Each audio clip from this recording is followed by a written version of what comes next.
I think my dog has been replaced. For as long as I can remember, my dog Milo has been my closest companion. He's a golden retriever with a coat like spun gold and a personality that could light up the gloomiest days. Milo was more than just a pet, he was family. But now, as I sit here staring at him lying on the living room floor, I can't shake the feeling that something is terribly wrong. It started a few weeks ago. At first, it was small, almost imperceptible things. Milo seemed quieter than usual, less excitable. He used to leap to his feet when I came home, his tail wagging like a flag in a hurricane.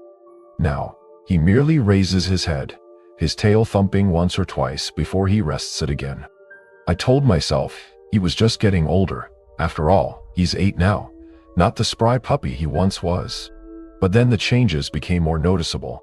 One night I called him for dinner, and he didn't come.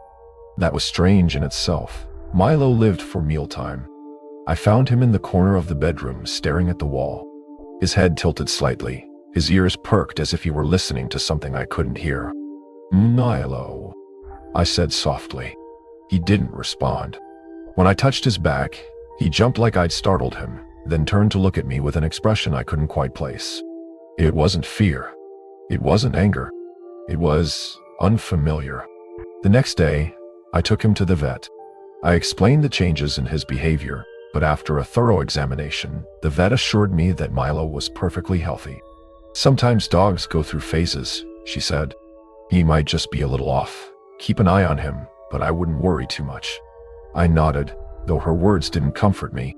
A week later, the real strangeness began. It was around midnight when I woke up to the sound of scratching.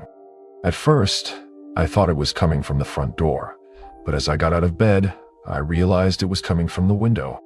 I pulled back the curtain, my heart racing, and saw Milo standing on the lawn, staring up at me. My blood ran cold. Milo was supposed to be inside.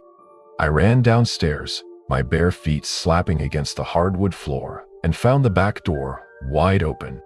I had locked it before going to bed. I was certain of it. When I let Milo in, he walked past me without so much as a glance, his movements slow and deliberate. He settled on the living room floor, his eyes fixed on me. "Milo, what's going on?" I whispered. He didn't respond, just kept staring. From that night on, things escalated. Milo's behavior grew stranger by the day. He stopped barking altogether, even when someone knocked on the door. He no longer wagged his tail or showed any excitement when I came home. But it wasn't just his behavior. His appearance seemed different. His fur, once so soft and vibrant, seemed duller. His eyes, which used to sparkle with intelligence, now held a flat, glassy quality. I started comparing old photos of him to how he looked now. The differences were subtle, but they were there. One evening, I came home to find him standing in the hallway, staring at a blank section of the wall. "What are you looking at?" I asked. He didn't move. I walked over and knelt beside him, following his gaze. There was nothing there, just an empty wall. But as I leaned closer, I noticed something odd.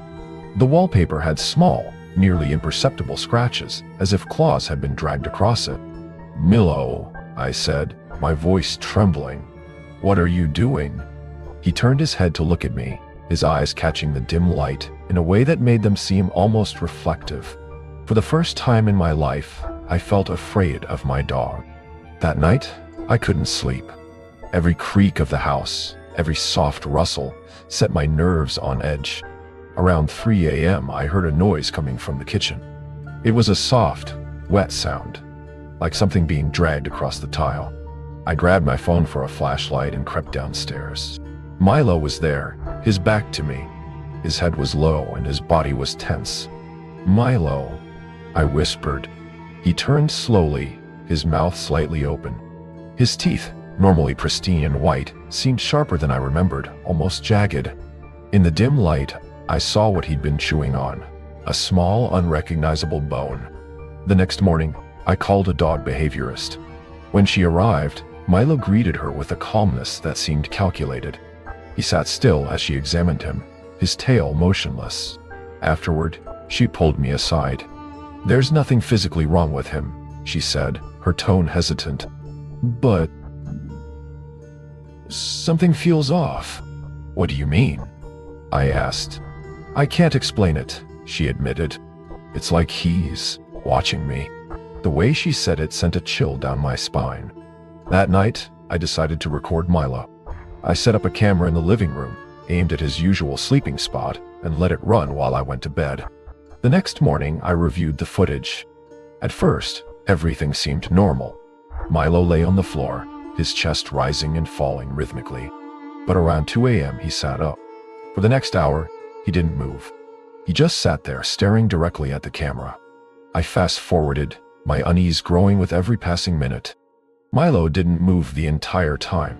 Then, at 3:15 a.m., he stood up and walked out of frame. I rewound the footage, trying to see where he went, but he didn't appear again.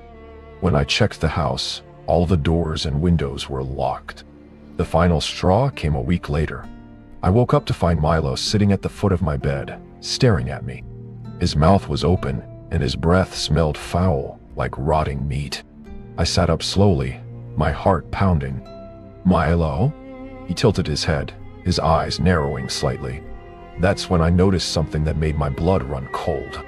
Around his neck, hidden beneath his fur, was a thin, jagged scar that ran all the way around. I don't know what's going on or what's happened to Milo, but I'm certain of one thing now. The dog in my house isn't the same one I raised, and I'm terrified of what it's going to do next.